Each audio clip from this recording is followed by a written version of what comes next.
Jain everyone, it's good to see you all after such a long time. I was bit occupied with personal mentorship students. So उम्मीद करता हूँ आप सभी की preparation एकदम track पे चल रही है। हार्डली हमारे पास सीएपीएफ एग्जाम के लिए 8 महीने बचते हैं और मैं चाहूंगा कि आप सभी पेपर वन को बहुत ज़्यादा सीरियसली ले रहे हो, बिकॉज पेपर वन से ही कहीं ना कहीं आपका पेपर टू का कंटेंट भी बिल्डअप होता है। And simultaneously because we are on paper two, so paper two के लिए this is the right time कि आप अब थोड़े एफर्ट अपने बढ़ा दो पेपर टू के लिए।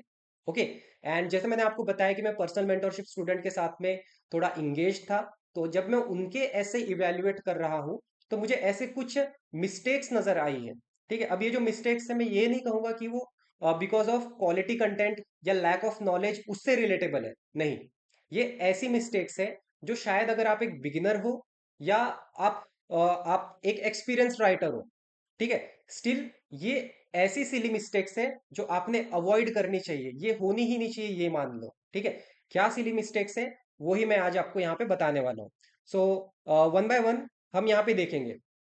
अगेन, इससे पहले मैं आपको बता दूं कि ये जो मिस्टेक्स है ना, इसका क्वालिटी से कुछ लेना देना नहीं, इसका नॉलेज से लेना देना नहीं है। ठीक है, अगर आपको किसी टॉपिक के बारे में कुछ भी आइडिया नहीं है, स्टिल ट्राई करो कि ये मिस्टेक आपसे ना हो। जैसे कि यहाँ पे फर्स्ट ऑफ ऑल मैंने यहाँ पे लिखा है व्हाट्सएप शॉर्टकट्स। क्या करते हैं मोस्ट ऑफ द स्टूडेंट्स, जब वो लिखते हैं तो वो कुछ ऐसे शॉर्टकट्स यूज करते हैं जो हम जैसे कि हम टेक्स्ट मैसेज कर रहे हैं। ओके, जैसे आप यहाँ पे देखो, बिटवीन के लिए यहाँ पे ये इस तरह से बिटवीन लिखा जा रहा है। ठीक है, so this is actually not accepted. ठीक है, ये मिस्टेक हमको करनी ही नहीं है। ठीक है, क्या हो जाएगा अगर इसका फुल फॉर्म ही बिटवीन ही लिख दिया तो? ठीक है, ये ऐसी बात हो गई कि हम जबरदस्ती ना उड़ते तीर ले रहे हैं। ओके, सो इससे आपके मार्क कट सकते हैं। ठीक है, मैं ये नहीं कह रहा हूं कि नॉर्मल लिखोगे तो आपको 1 मार्क ज्यादा मिलेगा, बट हाँ, अगर आप ऐसे शॉर्टकट्स यूज करोगे तो 100% आपके कुछ तो मार्क डिडक्ट करेगा इवेल्युएटर। लाइकवाइज आप यहाँ पे गवर्नमेंट को पूरा पूरा ना लिखते हुए GOVT लिखते हो। ठीक है, again this also you should avoid at least in the practicing phase. Practicing phase में तो इसे अवॉइड करो। ठीक है, इन रियल एग्जाम वो बात अलग है कि अंडर स्ट्रेस, जब आखिरी के सिर्फ 15 मिनट बचे हैं, आखिरी के आधा घंटा बचा है और हमें दो ऐसे कंप्लीट करने हैं, उस समय समझ में आता है। ठीक है, बिकॉज उस टाइम पे मोस्टली हमारा टारगेट ये होता है कि वो टॉपिक खत्म हो जाए irrespective of the quality. Okay, तो तब एक्सेप्टेबल है। लेकिन एटलीस्ट आज के टाइम पे अगर आप प्रैक्टिस करते हो जहां हमारे पास 8 महीने हैं, तो ये गलती आपको नहीं करनी है। Okay, coming to the second one, that is two words, using two word for the same purpose. एक ही काम के लिए आप जबरदस्ती दो वर्ड्स का यूज करते हो। एग्जाम्पल से यहाँ पे समझेंगे। ठीक है, जैसे कि एक स्टूडेंट है, उन्होंने अपने ऐसे में, ठीक है, यहाँ पे आप देखो, वो जब लिख रहे हैं that syllabus of the past decades but in recent time online slash digitalization. ठीक है, इधर यू राइट ऑनलाइन और यू राइट डिजिटलाइजेशन, ये चीज मत करो। इससे होता क्या है, कहीं ना कहीं ये मैसेज जाता है कि आप इवेल्युएटर के ऊपर ये चीज सौंप रहे हो कि जो पसंद है वो आप रख लो। ठीक है, तो ये चीज आपको नहीं करनी है। लाइक वाइज आप यहाँ पे भी दिखो, ठीक है, क्वालिफाइड स्लैश ट्रेंड, इधर यू राइट क्वालिफाइड और यू राइट ट्रेंड। ठीक है, कोई भी एक लिखो। अगर वो एक वेल प्रोफेशनल पर्सन है तो आप वहां पे क्वालिफाइड यूज करो। अगर से कोई नॉन टीचिंग पर्पस है, ठीक है, या नॉन प्रोफेशनल टास्क है, तो वहां पे आप ट्रेंड लिखो। राइट, तो ऐसे दोनों चीज नहीं करनी है। आई मीन आपको ऐसा स्लैश देके कुछ नहीं करना है। एक और स्टूडेंट की मेरे पास कॉपी आई थी जिसे मैंने इवेल्युएट किया है, तो उसने ये मेंशन कर दिया था कैन स्लैश कुड। ओके, इससे क्या कर रहे हो, आप खुद बता रहे हो that you are confuse whether to use can और कुड। ठीक है, तो ये आपका ही कंफ्यूजन दर्शाता है। ओके, सो जो कि एक नेगेटिव इंपैक्ट क्रिएट करेगा, तो ये चीज अवॉइड करनी है। देन आप यहां पे भी देखो। ओके, जैसे पहले इसको समझना है आपको, क्वांटिटी देन ओवर क्वालिटी। ठीक है, quantity then over quality, so both has the same meaning. Then, जैसे कि क्वांटिटी देन क्वालिटी, इसका भी सेम मीनिंग है। और क्वांटिटी ओवर क्वालिटी, इसका भी सेम ही मीनिंग है। ठीक है, तो ये क्या हो गया, एक सुपर फ्लास स्टेटमेंट बन गया। दो चीज की जरूरत नहीं है और आपने यूज कर दिया। इट इज लाइक कि it is true and correct, it is right and true. Okay, तो ये चीज आपको नहीं करनी है। कोई भी अगर एक भी लिखता तो भी चल जाता। देन हम क्या कर सकते हैं ना, हमारे सेंटेंस को थोड़ा सा एनरिच करने के लिए कुछ अच्छे वर्ड्स यूज कर सकते हैं। फॉर एग्जाम्पल यहाँ पे आप देखो, in this 70 year after independence, 70 year after independence, इसको हम कैसे मॉडिफाई कर सकते हैं? इसको हम मॉडिफाई करेंगे 7 decades of independence, in this 7 decades of independence. ठीक है, तो ये हमें बताता है कि हमारी वोकेबलरी, हमारा वे ऑफ प्रेजेंटेशन कितना अच्छा है। जैसे कि जब हम बात करते हैं ना कि जो साइबर साइबर स्पेस है, साइबर स्पेस के प्रॉस भी है, कॉन्स भी है।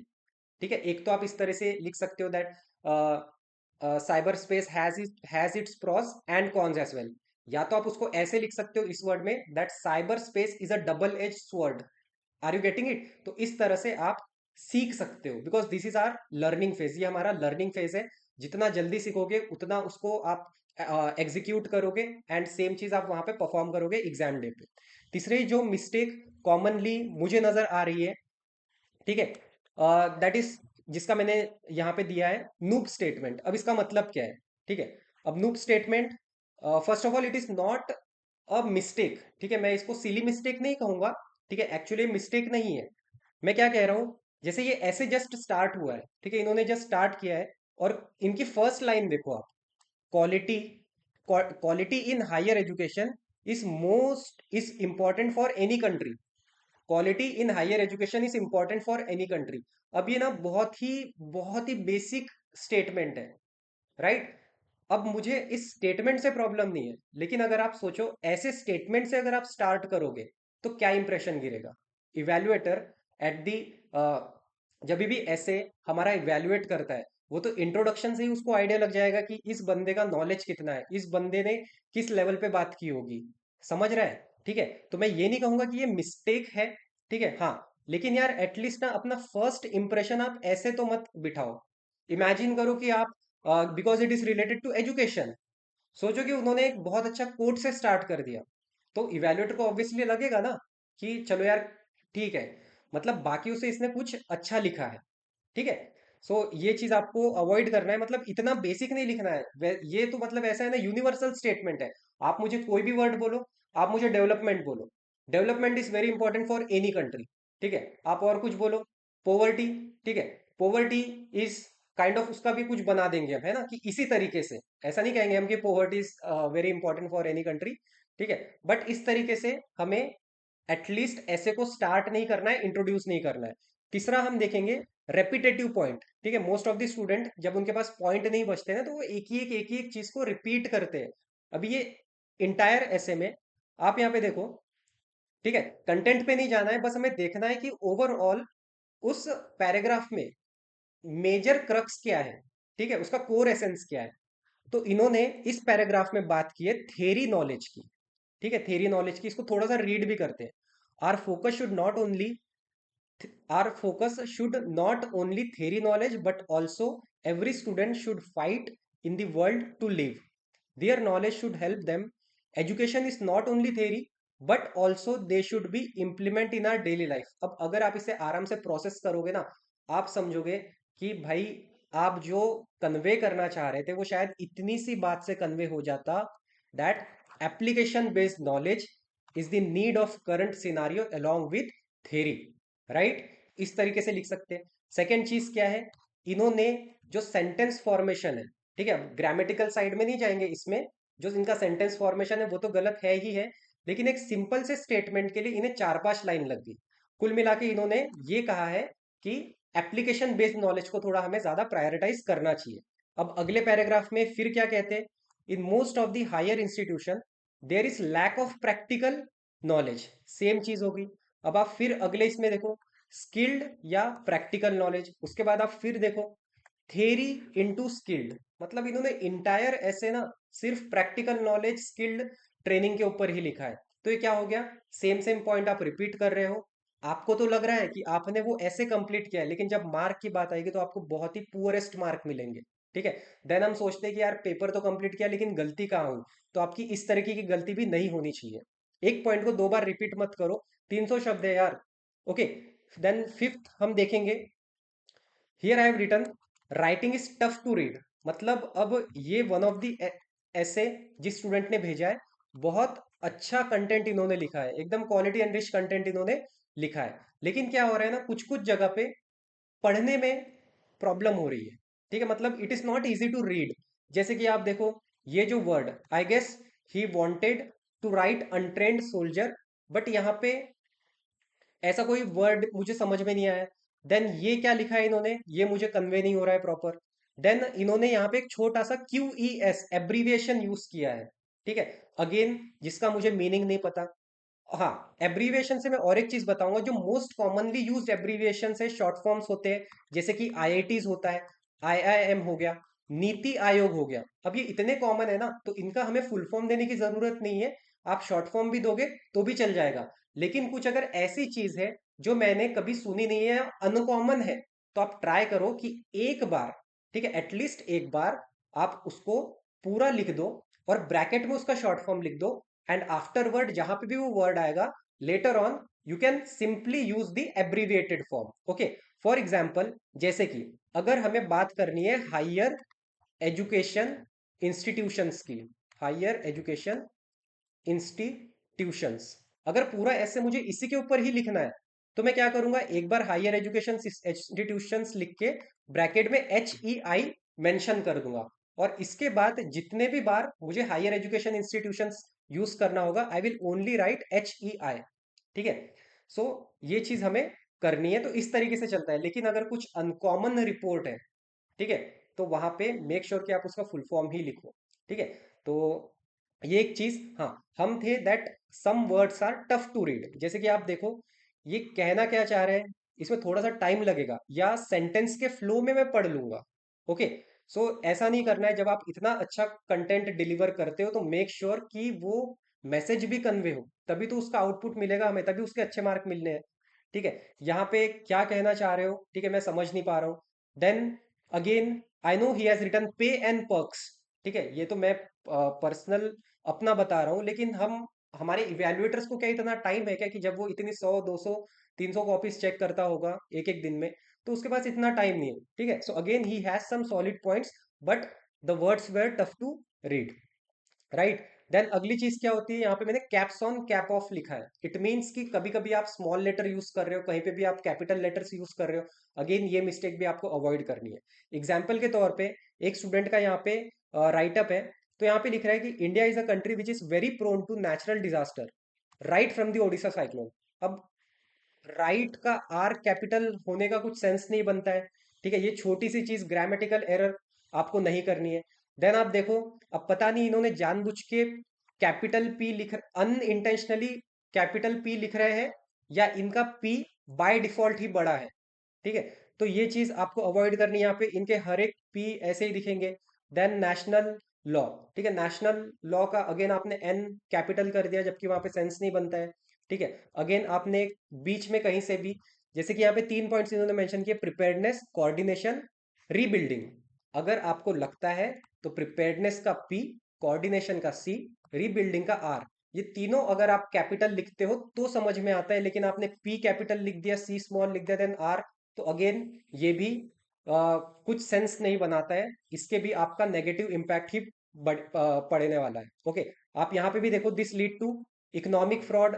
ठीक है, then cyber security, C small, harassment, H capital, threatening, emails, emails का ई कैपिटल, थ्रेटनिंग का T, misuse of social media, capital capital capital. ठीक है, फिशिंग, स्कैन्स, तो again it is also, this also shows that आप जो भी लिख रहे हो, आप उसको सोच समझ के नहीं लिख रहे हो, आपको ग्रामेटिकल, आपको बेसिक ग्रामर नॉलेज लैक कर रहा है। ओके, तो ये चीज आपको अवॉइड करनी है।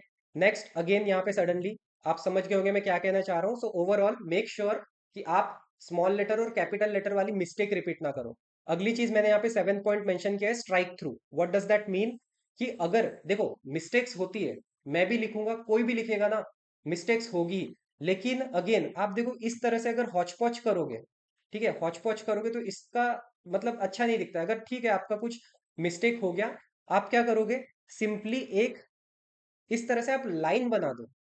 ठीक है, अभी यही देखो, इसी को अगर मैं ऐसे ऐसे कर दूं, ठीक है, तो ये मिस्टेक तो मत करो कम से कम। अब इसके लिए हमें कुछ नॉलेज की जरूरत नहीं है। ठीक है, नीटनेस रखना है, ठीक है, जो भी हम लिखते हैं, ठीक है, क्योंकि क्रेडिट्स मिलते हैं एक्स्ट्रा, आपको एज मिलेगा कि अगर आपका प्रेजेंटेशन स्ट्रक्चर आप फॉलो करते हो, फॉर्मेट फॉलो करते हो, ठीक है, तो उसका कभी नेगेटिव इंपैक्ट नहीं गिरेगा आप पे, ठीक है। तो ये चीज यहाँ पे क्लियर है कि इस तरह से आपको नहीं करना है।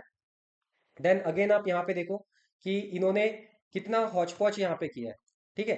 सो ट्राई कि ये चीज आप अवॉइड करें। नेक्स्ट आता है कि बहुत सारे स्टूडेंट्स हैं, ठीक है, अभी तक राइटिंग प्रैक्टिस प्रोग्राम में ऑलमोस्ट हमारे मोर देन 10 टॉपिक्स हो चुके हैं, but still there are students who are writing in pointers and heading, ठीक है। इनफैक्ट मैंने कई बार बताया है कि ऐसे को पॉइंटर्स और हेडिंग में लिखा ही नहीं जाता है। इमेजिन करो आप स्कूल डेज में 9th 10th में जब इंग्लिश में हम ऐसे लिखते हैं, क्या हमको टीचर ने पॉइंट में लिखना सिखाया कि नहीं?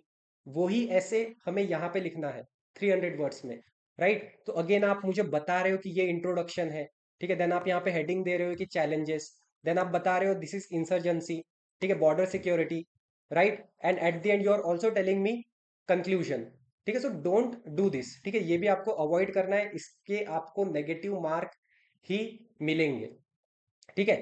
हो सकता है कि अगर जस्ट ये आप हेडिंग निकाल दो तो आपको अगर 5 मार्क मिलने हैं तो 5 के 3 ही मिलेंगे फिर, राइट। देन अगेन इंट्रोडक्शन यहाँ पे मेंशन कर रहे हो, आप यहाँ पे कंक्लूजन बता रहे हो, ऐसा नहीं होता है। First paragraph by default introduction होता है, last paragraph by default conclusion माना जाता है, right. Then not precise on numbers, अब इसका क्या मतलब है? जैसे कि एग्जाम्पल से ही समझाऊंगा। अगर आप किसी नंबर के ऊपर श्योर नहीं हो, जब तक आपको एग्जैक्ट डिजिट नहीं पता है, तो मेक श्योर कि आप वहां पे अप्रोक्सीमेट लिख दो, अप्रोक्सीमेट नंबर दे दो। For example if I don't know कि ग्लोबल हंगर इंडेक्स में आज की डेट में इंडिया की क्या रैंक है, बट मुझे इतना पता है टॉप 50 में तो कहीं से कहीं तक नहीं आता है, तो मैं अगर ऐसा भी लिखता हूं ना कि India rank is above 50, above 50, फिर चाहे वो 100 हो या 200 हो, ठीक है, मैंने तो बोल दिया कि 50 के ऊपर है, राइट। तो यहाँ पे क्या हुआ है, स्टूडेंट ने क्या लिखा है यहाँ पे, देखो, India vastness created a big land border of 1500 kilometre. First of all I know कि वो वहां पे 15,000 किलोमीटर लिखना चाह रहे थे, बट स्टिल अगर आप 15,000 भी लिखते हो तो आप वहां पे लिखो अप्रोक्सीमेटली 15,000 किलोमीटर या अराउंड 15,000 किलोमीटर, अगर आप श्योर नहीं हो तो। प्रिसाइसली है, अगर आपको पता है कि ये प्रिसाइस नंबर है, ये एक्यूरेट नंबर है, तो एज इट इज लिखो। लेकिन अगर अनश्योर हो तो वहां पे अप्रोक्सीमेट लिख दो, अराउंड लिख दो, अबाउट बोल दो, नियरली लिख दो, ठीक है। सेम चीज आपने कोस्टल बॉर्डर के साथ की है, जहां पे आपने लिख दिया है एक नंबर। सिंपली अगर यहाँ पे आप अप्रोक्सीमेट लिख देते तो वो चीज गलत नहीं होती, ठीक है, लेकिन अभी वो गलत है। नेक्स्ट आता है स्पेलिंग मिस्टेक्स, ठीक है, जो कि लास्ट है। अब ये जो चीज है ना, ये कोई जानबूझ के करता नहीं है। आप कितने भी अवेयर हो जाए, आपकी कितनी भी वोकेबलरी स्मार्ट वोकेबलरी आपकी हो, बट स्टिल सबकॉन्शियसली सबकॉन्शियसली ये मिस्टेक हमसे हो जाती है, ठीक है। लेकिन कुछ कुछ इतनी सिली मिस्टेक्स होती है जो एक्सपेक्टेड ही नहीं है, ठीक है। जैसे कि आप यहाँ पे देखो कि फास्टेस्ट लिखना चाह रहे थे, ये हो गया पीक, ठीक है। आई कैन अंडरस्टैंड कि सबका इंग्लिश थोड़ा अलग अलग लेवल पे है, but still all I want to say कि स्पेलिंग मिस्टेक से भी हमें अवेयर रहना है। अब ये चीज आपको पता कब चलेगी? ये चीज आपको तब पता चलेगी जब आप लिखना चालू करोगे और उसको लिख के एनालिसिस करोगे। खुद से करना है, खुद से करो, किसी अपने सीनियर को दिखा सकते हो, अपने टीचर को दिखा सकते हो, दिखाओ, लेकिन लिखना स्टार्ट करो। अगर आपका ये इंटेंशन है कि मैं डायरेक्ट वहां एग्जाम में परफॉर्म कर दूंगा, आप वहां पे ये सारी मिस्टेक्स कर दोगे और आपको पता भी नहीं चलेगा, ठीक है। सो यही मुझे मिस्टेक्स बतानी थी, एंड सो दैट्स ऑल। ये 10 मिस्टेक्स है जो मैं चाहता हूं कि आप अनइंटेंशनली इन्हें ना दोहराए, बिकॉज आपको अब पता चल गया है। तो थोड़ा सा अवेयर रह के लिखना चालू करो, राइट, एंड चेक करो कि बाय डिफॉल्ट आपसे क्या मिस्टेक्स हो जाती है एनालिसिस करके, ठीक है। सो राइटिंग प्रोग्राम के अंडर रिसेंटली हमने आज ये टॉपिक दिया है, तो आप इसके ऊपर अपना ऐसे भी लिख सकते हो। The topic is prioritising mental health for a happier resilient future, and इसके ऊपर लिखोगे, इसका मैं मॉडल आंसर सबमिट करूंगा, जो कि आप टेलीग्राम ग्रुप ज्वाइन करके चेक कर सकते हो। So that is all in this video, I hope you found it well, and ये आपको हेल्प करेगा। For any type of query you can join our Telegram channel Vardi aspirant, and for any kind of doubt आप मुझे Telegram, Instagram पे अपने doubt पूछ सकते हो। So that's all, have a good day, जय हिंद।